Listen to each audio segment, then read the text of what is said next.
একটি ইমেজ বা ভিডিওতে টাইপরাইটার ইফেক্ট বা টেক্সট ইফেক্ট ভিডিওর সৌন্দর্যকে বহুগুণে বাড়িয়ে তোলে। তো কিভাবে আপনারা একটি ভিডিও বা ইমেজে টেক্সট রাইটিং ইফেক্ট বা টাইপরাইটার ইফেক্ট যুক্ত করবেন তা দেখার জন্য আমরা কামটাসিয়া স্টুডিওতে রয়েছি। এখান থেকে আমরা ভিডিওটি ধরুন আমার এটি একটি ভিডিও, আমি এটি নিয়ে এসেছি। এখন আমরা চলে যাব এনোটেশনে। এনোটেশনে আসার পর এখানে অনেকগুলা বক্স আপনারা দেখতে পাবেন। এখানে যে এই যে বড় হাতের এবিসি যে বক্সটি রয়েছে সেটি আমরা ড্র্যাগ করে টাইমলাইনে এনে ছেড়ে দিব। আমি এখানে এই বক্সটি নিয়ে এসেছি। তারপর বক্সটি আমরা এখান থেকে টেনে আমাদের সাইজ অনুযায়ী বড় ছোট করে দিব। তো আমি আমার পুরোটো ইমেজ জুড়েই দিয়ে দিচ্ছি। এখন আমি এই ভিডিওতে যে লেখাটিকে টাইপরাইটার ইফেক্ট দিতে চাই সেই লেখাটি এখানে লিখব।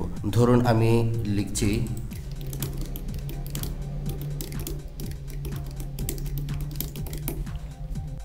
লিখলাম hello friends, I am Mahmudul Haque Khan. এখন আমরা এই লেখাটিকে টাইপরাইটার ইফেক্ট দিব। এখন যদি আমরা লেখাটিকে প্লে করি আমরা দেখতে পাচ্ছি যে লেখাটিতে কিন্তু কোনো ইফেক্ট নেই, শুধু লেখাটি স্থির রয়েছে। এখন লেখাটিতে ইফেক্ট দেওয়ার জন্য আমরা এখান থেকে চলে যাব বিহেভিয়ারে যাওয়ার পর আমরা এখানে একটু নিচের দিকে স্ক্রল করব। এখানে দেখুন রিভিল নামক একটি অপশন রয়েছে। আমরা রিভিল অপশনটিকে এনে লেখাটি যে বক্সে লিখেছি সে বক্সের উপরে ড্র্যাগ করে ছেড়ে দিব।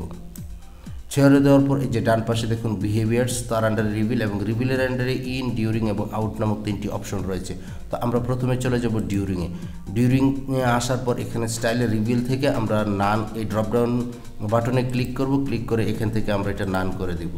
তারপর আমরা চলে যাব আউটে আসার পর এখানে একই কাজ করতে হবে। স্টাইল থেকে রিভিলে ক্লিক করে এটা আমরা নান করে দিব।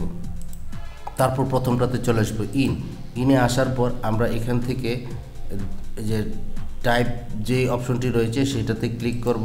ক্লিক করার পর এখানে টেক্সটে ক্লিক করব। টেক্সটে ক্লিক করার পর আমরা ফার্স্ট টু লাস্ট দিয়ে দিব। তারপর মুভমেন্টে আসব। মুভমেন্টে আসার পর এখান থেকে এজ আউট ক্লিক করব। ক্লিক করার পর এখান থেকে যে কোয়াড যে অপশনটি রয়েছে আমরা কোয়াডটি দিয়ে দিব।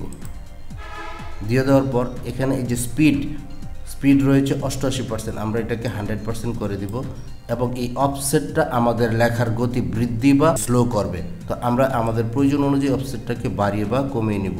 ধরুন আমি 34 রাখলাম। এখন আমি যদি প্লে করি আমরা দেখতে পাবো যে আমাদের লেখাটিতে সুন্দরভাবে ইফেক্ট যুক্ত হয়েছে।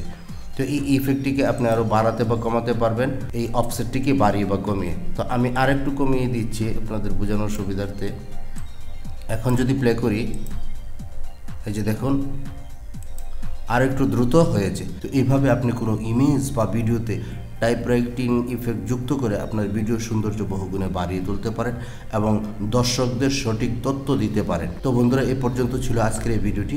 আশা করছি ভিডিওটি আপনাদের কাছে ভালো লেগেছে। যদি ভিডিওটি ভালো লেগে থাকে আমার চ্যানেলটিকে সাবস্ক্রাইব করে দেবেন, বন্ধুদের সাথে শেয়ার করবেন। দেখা হবে অন্য কোনো নতুন ভিডিও নিয়ে। সে পর্যন্ত ভালো থাকুন। টিল দেন, আল্লাহ হাফেজ।